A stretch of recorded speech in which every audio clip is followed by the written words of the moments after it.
Hi, I'm Becca. I'm the author of vampire web novel Haventon Chronicles.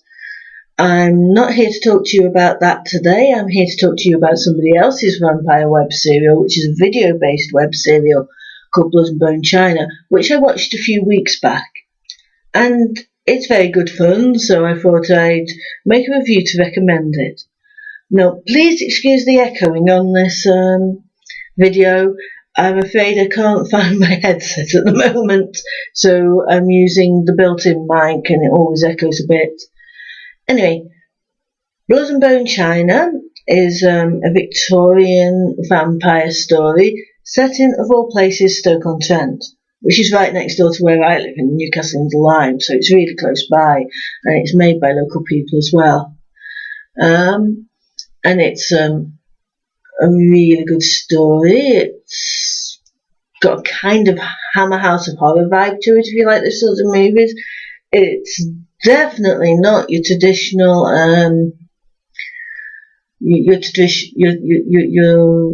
well, I call it traditional, but you know what I mean. The current fad for vampire romance in the young adult thing. Not that there's anything wrong with that. I'm always glad to see people reading or watching good stories. But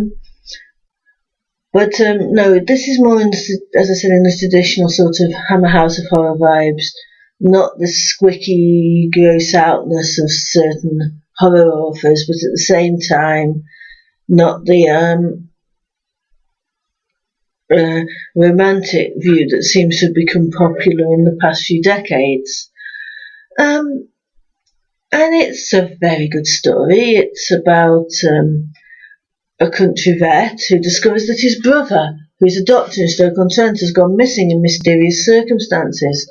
And a lot of people have gone missing in Stoke.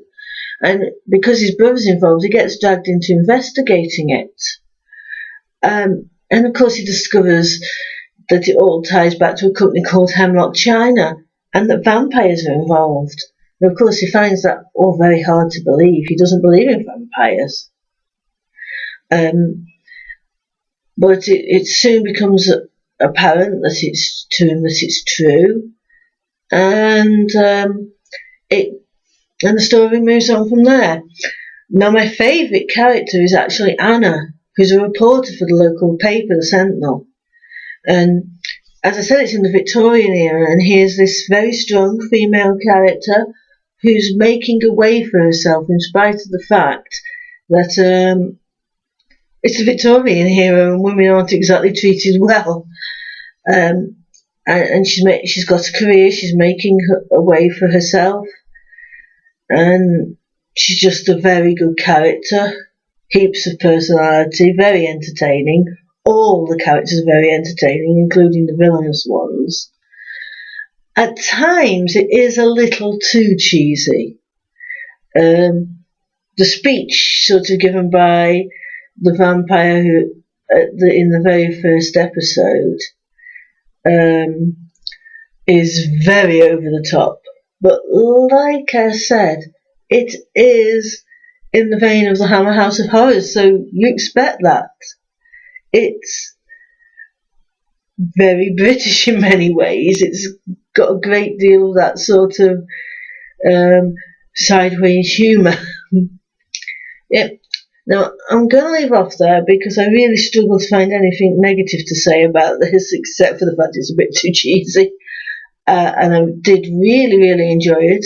And if you like that sort of thing, you should try it out. I'll link to the trailer for it, and you can go on from there in the bit underneath. You know what I mean.